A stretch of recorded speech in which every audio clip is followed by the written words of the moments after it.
안녕하세요. 유상민 목사입니다. 오늘은 토요일입니다. 오늘 학생들 몇 명을 일찍 교회로 불러서 교회 유리창을 같이 닦았습니다. 교회에서 언제나 멋진 뷰를 보여주는 큰 통유리창인데 밖에 먼지가 많이 쌓였고 안에서도 이런저런 자국이 많았습니다. 학생들과 함께 물 청소하고 마른 수건으로 닦아주니 뷰가 훨씬 더 좋았습니다. 권사님과 집사님들이 창 안쪽에서도 닦아주어서 한결 보기가 좋습니다. 이번 주간은 추수감사주일 맞이 교회 대청소 주간이었는데요. 많은 분들이 교회 구석구석을 청소해 주었습니다. 덕분에 내일은 한결 쾌적한 모습으로 교우들을 맞을 수 있겠습니다. 내일은 추수감사주일 예배를 드리는 날입니다. 지난 한 해 고단한 일들이 많았지만 그래도 하나님은 우리에게 성실하셨고 우리는 모든 것에 부족함이 없는 한 해를 보냈습니다. 특히 지난 한 해 코로나의 큰 풍랑 속에서도 우리를 지켜주셔서 참 감사합니다. 최근에는요, 몇 주간 계속해서 코로나 확진자와 밀착 접촉한 사람들이 교우들 중에 매주 있었습니다. 그래서 긴장을 좀 했지만은 결과적으로 교회 내에서 한 명의 감염자도 나오지 않았습니다. 그래서 감사합니다. 그것 말고도요, 감사한 일이 얼마나 많이 있습니까? 저는 무엇보다도 여러분과 같이 매일 성경 읽기 길라잡이를 함께 진행할 수 있었던 것이 감사합니다. 오늘이 311일째인데요. 그동안 하루도 빠지지 않고 영상을 만들었고 여러분이 매일같이 그 영상을 보면서 성경을 읽어주셔서 감사합니다. 그 밖에 온라인 예배를 무난히 드린 것도 감사하고 아무튼 감사한 일이 참 많습니다. 이참에 우리 교우들과 함께 감사 릴레이를 하면 어떨까 이런 생각이 문득 들기도 합니다. 내일 감사절 예배와 성찬식을 드리는데요. 저는 기대가 많이 됩니다. 오늘 말씀 보시겠습니다. 오늘 읽을 말씀은 요한복음 9장부터 11장까지 말씀입니다. 요한복음 9장은 날 때부터 앞을 보지 못하는 사람이 예수님을 만나서 눈을 뜨게 되고 그리고 예수님을 알아가는 그 과정들에 대해서 잘 보여주고 있습니다. 날 때부터 앞을 보지 못하는 사람이 있었습니다. 날 때부터 앞을 보지 못했으면 더 불편할까요? 아니면 덜 불편할까요? 어쨌든 날 때부터 앞을 보지 못하는 사람이 있었는데 그 상태는 마치 하나님이 천지를 창조하시기 전 태초의 흑암과 닮은 같은 그런 상태였을 것입니다.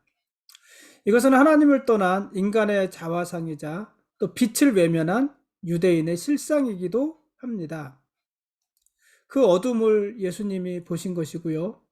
흙으로 사람을 창조하시듯이 진흙을 이겨서 맹인의 눈에 발라주셨습니다.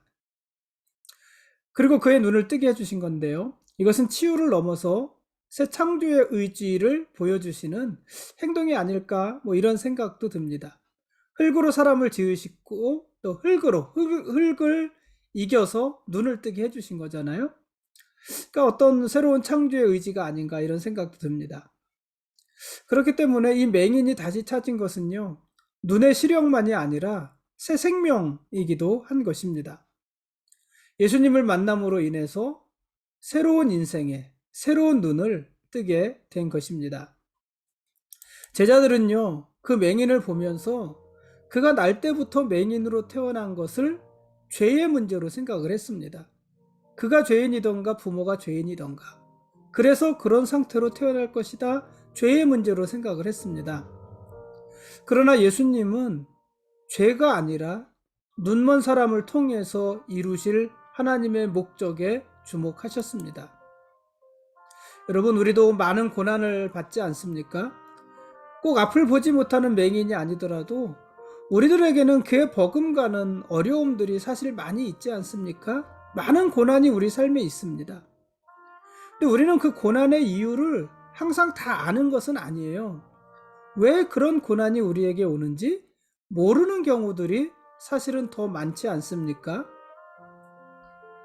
여러분, 우리는 고난의 이유를 다 알지 못합니다. 그러나 고난의 이유가 아닌 나와 세상과 하나님을 진정으로 알게 된다면은 어떤 고난 중에서도 우리는 원망치 않고 어떤 자책이나 내가 죄 때문에 이래, 죄를 지어서 이래, 그런 자책이나 어떤 체념에 머물지 않게 될 것입니다. 그래서 여러분, 무엇 때문에 라는 질문보다는요, 무엇을 위해, 이런 질문을 하는 것이 맞는 거예요. 무엇 때문에 내가 이런 고난을 받는가, 이것이 아니라 무엇을 위해서 내가 이 고난을 받는가 하는 것입니다. 무엇 때문에, 누구의 죄 때문에 저가 나면서부터 맹인이었는가, 이게 아니라 무엇을 위해서 그가 날 때부터 맹인이어야 했는가, 이렇게 물어보는 것, 그것이 더 옳은 것입니다. 무엇 때문에 우리에게 고난이 오는 것은 아닙니다. 예를 들어 죄 때문에, 그렇죠? 어떤 실수 때문에, 그것 때문에 고난이 오는 것은 아닙니다. 무엇을 위해서, 무엇인가를 위해서 우리는 오늘 고난을 받기도 하는 것입니다. 이 맹인을 보는 제자들의 관점과 예수님의 관점은 그런 차이였던 거예요. 제자들은 죄 때문에 그가 앞을 보지 못한다, 이렇게 본 것이고, 예수님은 하나님의 영광을 위하여, 하나님의 영광을 나타내기 위하여 이가 이 순간에 맹인이다, 이렇게 보신 것입니다.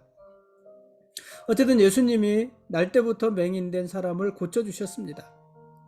날 때부터 맹인된 사람이 앞을 보게 되자 다른 사람들이 당혹했습니다. 구걸하던 눈먼 사람이 보게 된 것입니다.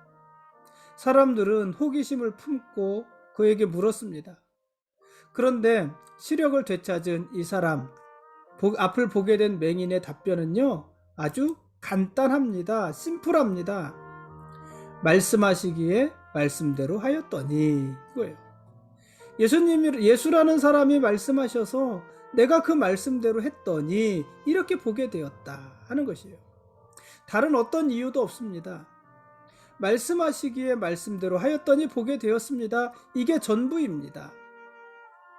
여러분, 믿음의 문법은요, 항상 단순하고 명료합니다. 믿음은요, 복잡하지 않아요. 단순하고 명료합니다. 간단하지 않은 현실을 이겨내는 길도요, 복잡하지 않습니다. 단순합니다. 뭡니까? 주님이 말씀하실 때 그 말씀대로 순종하는 것입니다.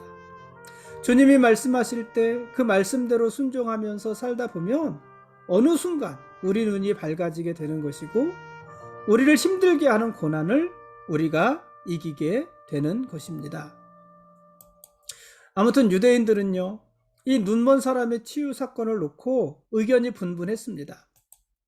어떤 바리새인들은 이 일이 안식일에 일어난 것을 문제 삼아서 예수님을 정죄하기도 했습니다. 그러나 눈뜬 맹인은 예수님을 선지자로 알았어요. 이 당시에는 선지자라고 생각을 했습니다. 그런데 이것은요, 예수를 선지자라고 말을 하는 것은요, 예수님을 안식일을 어긴 죄인이라고 비난하는 바리새인들의 주장을 면전에서 반박하는 아주 위험한 발언이기도 했습니다. 바리새인들은 예수님을 죄인이다, 안식일을 범한 자다, 이렇게 말을 하는데, 그들 앞에서 예수는 선지자다, 이렇게 말을 하니까 바리새인들의 의견을 뒤집는 것이에요. 위험한 발언이지요. 그러나 그는 망설이지 않고 두려워하지도 않고 예수님을 선지자라고 고백했습니다. 바리새인들은 눈뜬 맹인에게 예수님이 죄인이라는 고백을 끌어내려 했지만, 눈뜬 맹인은 또 심플합니다. 자기가 이전에는 맹인이었지만 지금은 본다, 이 사실만 말했습니다. 여러분, 사실도요, 항상 단순 명료합니다. 거짓은요, 이것저것 살이 붙잖아요. 그래서 복잡합니다, 거짓은. 왜냐하면 거짓을 사실처럼 보여야 되니까 붙는 게 많은 거예요. 그래서 여러분, 어떤 사람이 갑자기 말이 많아지면 거짓이구나, 우리 다 그렇게 생각하잖아요. 사실은요, 간단하고 명료합니다. 이 맹인에게 그랬어요. 내가 이전에는 맹인이었지만 지금은 봅니다. 이것이 전부였어요. 얼마나 간단합니까? 눈뜬 맹인은요, 그 사실을 바리새인들에게 이야기를 했습니다. 그리고 바리새인들에게 당신도 나에게 이런 일을 행하신 그분의 제자들이 되겠습니까? 이렇게 물었어요. 눈뜬 맹인은 자기가 눈을 뜬 것은 하나님께서 하신 일이라고 확신하고 있었던 것입니다. 그러나 이때까지도요, 사실 이 맹인은 예수가 누군지 잘 알지 못했어요. 분명히 모르고 있는 것이에요. 근데 예수님이 눈뜬 맹인을 다시 찾아주셨고, 그때 이 눈뜬 맹인은 예수님을 비로소 구주로 받아들였습니다. 여러분, 어제 우리가 사마리아 여인에 대한 이야기를 보았지만은, 그제인가요? 그제 보았나요? 사마리아 여인에 대한 이야기를 보았습니다만은, 어제 보았죠? 이 사마리아 여인이 예수님을 알아가는 과정이 있었잖아요. 사마리아 여인이 예수님을 처음에 어떻게 알았습니까? 유대인 남자로 알았어요. 거기에서 선지자 중 한 분, 선지자로 알았어요. 그리고 나중에 예수님이 그리스도다 하는 것을 알게 되었잖아요. 예수님을 점점 더 바로 알아가는 것이에요. 오늘 이 눈뜬 맹인도 마찬가지입니다. 11절 말씀에 보면은 이 눈뜬 맹인은 처음에는 예수님을 그냥 예수라는 사람 이렇게 알았습니다. 그러다가 17절에 보면 그를 선지자로 알았고, 그리고 38절에 보면은 이제 구원과 심판의 주님이신 인자로 알아갔습니다. 그리고 그렇게 믿게 되었습니다. 그러니까 예수라는 사람에서 선지자에서 구원과 심판의 주님, 이렇게 예수에 대한 지식이 더 달라지는 것이었습니다. 여러분에게 예수님은 어떤 분이십니까? 여러분은 지금 예수님을 어떤 수준의 예수로 알고 계십니까? 여러분의 예수는 어떤 예수입니까? 그냥 예수라는 사람입니까? 예수라는 사람? 아니면 많은 선지자 중 한 분입니까? 이사야나 예레미야나 뭐 그런 많은 선지자들이 있듯이 예수도 선지자 중에 한 분, 그런 분이십니까? 아니면 우리를 구원하실 메시아, 우리의 유일한 그리스도이십니까? 여러분에게 예수님은 어떤 분이십니까? 여러분은 어떤 수준에서 예수님을 알고 있습니까? 여러분이 교회 나온 지 10년이 지나고 20년이 지나는 동안, 그렇게 시간이 지나는 동안 예수님은 여러분에게 점점 어떤 분이 되어가고 있으십니까? 아직까지 예수라는 사람, 그저 눈을 띄워주는 사람, 그저 우리의 문제를 해결해주는 사람, 그 수준에 있는지, 아니면 우리의 구세주, 유일한 메시아, 그분으로 있는지, 여러분에게 예수는 어느 수준의 예수이십니까? 10장에는요, 강도와 선한 목자를 비교합니다. 강도는요, 우리가 방금 본 이 9장에서 눈뜬 맹인을 배척하면서 쫓아냈던 바리새인들을 떠오르게 하고요. 선한 목자는 눈뜬 맹인을 찾아가서 그를 고치시고 그에게 구원을 주시는, 생명을 주시는 예수님을 연상하게 하지 않습니까? 강도와 선한 목자는요, 차이가 있어요. 어떤 차이가 있습니까? 먼저 강도는요, 문으로 들어가지 않습니다. 강도는요, 문이 열려 있어도 담을 넘는다고 그러더라고요. 강도는 담을 넘어서 들어갑니다. 중간에 들어갑니다. 강도가 그렇게 양을 찾는 것은요, 양을 도둑질하고 죽이고 멸망시키기 위해서입니다. 강도는 만일 이리가 양떼를 공격하면은 양들을 버리고 도망갈 것입니다. 그들이 강도들입니다. 그러나 선한 목자는요, 담을 넘지 않습니다. 그는 문으로 들어갑니다. 또 선한 목자 자체가 양들이 드나드는 문이기도 하십니다. 하여튼 문으로 들어가십니다. 양들은 선한 목자의 음성을 알고 선한 목자는 양들의 이름을 압니다. 서로가 아는 것이에요. 선한 목자는 양들이 생명을 얻고 더 풍성히 얻게 하려고 합니다. 그리고 선한 목자는 양들을 위해서 자기의 목숨을 버립니다. 이리가 양을 공격하면 자기 생명을 보존하기 위해서 양들을 버리고 도망가는 것이 아니라 자기 생명의 위협을 걸고 양들을 위해 이리와 싸우는 목자, 그가 선한 목자라는 것이에요. 왜냐하면 도둑들에게 있어서 이 양은 자기의 삭시였지만은요, 선한 목자에게 있어서 양들은 사랑인 것이에요. 사랑으로 그들을 보살피는 것입니다. 이런 선한 목자, 그분이 누구예요? 예수님이시잖아요. 예수님은요, 우리의 선한 목자십니다. 당연히 우리는 그분의 어린 양들입니다. 예수님은 어린 양인 우리를 위해서 목숨을 버리셨습니다. 예수님은 목숨을 버려서 그분의 어린 양인 우리의 생명을 살리신 것입니다. 예수님이 이렇게 말씀하시자 유대인들 사이에서 또 분쟁이 일어났습니다. 어떤 사람은요, 이런 말을 하는 예수는 귀신 들려 미쳤다, 이렇게 말을 했습니다. 또 다른 어떤 사람들은요, 예수님의 말씀은 귀신 들린 자의 말이 아니다, 이렇게 말을 하기도 했습니다. 귀신 들린 사람이 맹인의 눈을 뜨게 할 수는 없다, 이렇게 말을 하는 사람도 있었습니다. 여러분, 하나님의 말씀을 듣는다고요, 모두가 깨닫는 것도 아니고요, 하나님의 말씀을 안다고 해서 그 말씀을 모두 받아들이는 것도 아닙니다. 그렇지 않습니까? 예수님의 말씀을 들은 유대인들은 여전히 예수님을 믿지 못하고 그분에 대한 논란만 일삼았습니다.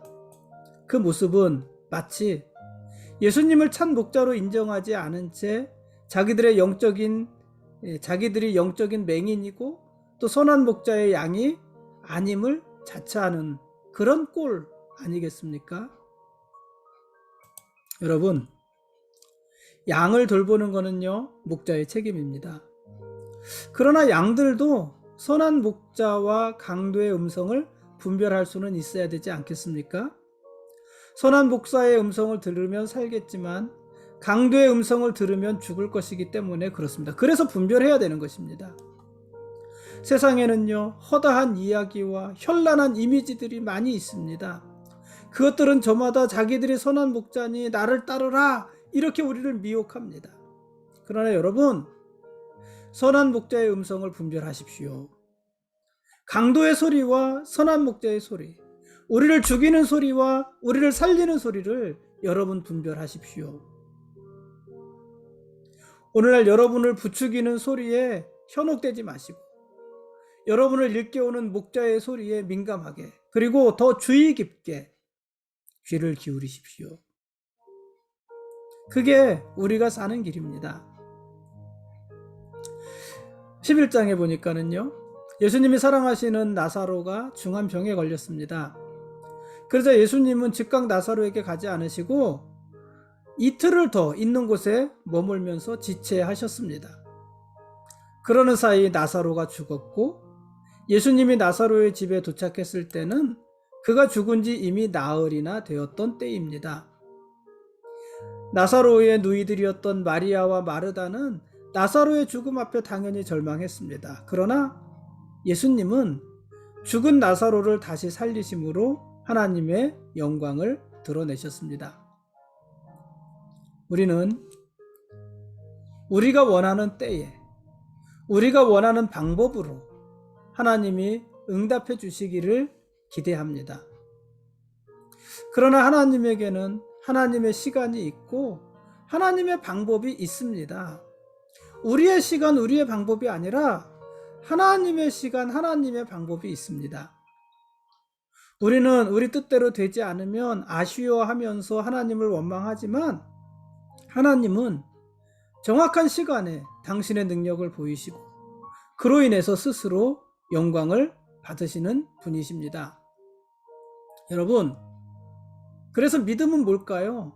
믿음은 하나님의 시간을 기다리는 것이고요, 하나님의 방법을 받아들이는 것입니다.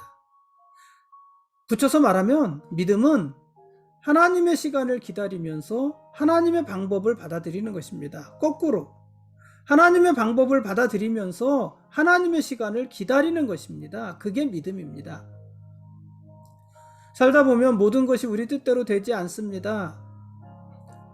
그래도 하나님이 오르시다는 신념으로 하나님을 기대하는 것, 그게 믿음입니다. 그리고 그런 믿음이 오늘 우리에게 필요한 믿음입니다. 지금까지 요한복음 9장부터 11장까지 말씀에 대한 길라잡이였습니다. 이 분량이 좀 많으니까는요, 제가 그 내용을 이야기하는 그 수준으로 지금 하고 있는데, 어차피 내용을 나누는 시간이니까는요, 11장까지 길라잡이였습니다. 내일 읽을 말씀은 요한복음 12장과 13장 말씀입니다. 예수님이 죽은 나사로를 살려주셨습니다. 마리아와 마르다는요, 믿음이 좋은 자매들이었어요. 왜냐하면 이 당시에 마리아와 마르다에게는요, 부활신앙이 있었어요. 그래서 마지막 날 부활의 때에 죽은 오라비가 부활할 것을 이들은 다 믿었습니다. 그러나 예수님이 계신 지금 당장 죽은 오라비가 살아날 것이라고는 기대하지 못했습니다. 어떻게 보면 당연하죠. 그러나 예수님은요, 11장 25절에 보니까 당신을 뭐라고 설명했냐면, 소개하셨냐면, 내가 부활이고 생명이다, 이렇게 소개를 하셨어요. 예수님은요, 부활이시고 생명이십니다. 그래서 뭐라고 말을 했냐면은, 그래서 주를 믿는 자, 예수를 믿는 자는 죽어도 살겠고 무릇 살아서 믿는 자는 영원히 죽지 않을 것이다, 이렇게도 말씀하셨습니다. 예수님은요, 죽은 나사로의 무덤 앞에서 심령의 비통이 여기시고 불쌍히 여기사 눈물을 흘리셨다, 이렇게 기록을 했습니다. 11장 34절 35절입니다. 여러분, 예수님이 왜 우셨을까요? 왜 우셨을까요? 물론 죽은 자 앞에 서면은 괜히 눈물이 나기도 해요. 그렇죠? 저도 장례식장에 가보면은 저와 일면식도 없는 사람인데도 그 죽음 앞에 눈물이 날 때가 있어요. 그렇지만 예수님이 우신 것은요, 단순히 죽은 나사로에 대한 애도나 또는 동정은 아니었을 것입니다. 물론 그런 부분도 있었겠죠. 안 됐다, 그런 부분도 있었겠죠. 그러나 예수님이 눈물을 흘리신 것은요, 눈앞에 펼쳐진 죽음의 현실을 향해 비통해 하신 것이고요, 사람을 고통과 슬픔으로 내모는 그 죽음에 분노하신 것입니다. 그리고 죽음으로 세상을 위협하는 사탄을 향해서 분개하신 것입니다.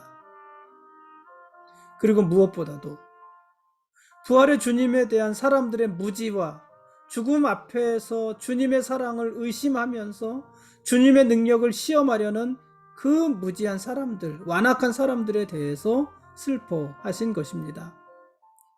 아무튼요, 예수님은 죽은 나사로를 살리셨습니다. 그러나 나사로는요, 어떻게 됐을까요? 나사로가 지금까지 살아있나요? 당연히 아니죠.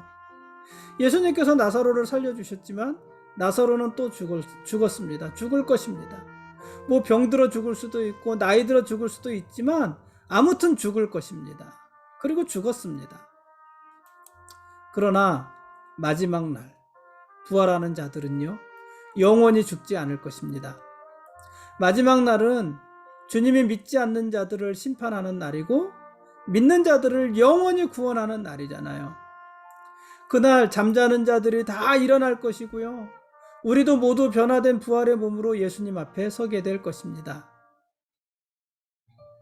그리고 영원히 죽지 않을 것입니다. 여러분에게는 이런 믿음과 이런 확신이 있으십니까? 오늘은 여기까지 하겠습니다. 부활이요 생명이신 예수님이 우리의 왕이십니다. 그리고 우리는 그분의 거룩한 백성들입니다. 고맙습니다.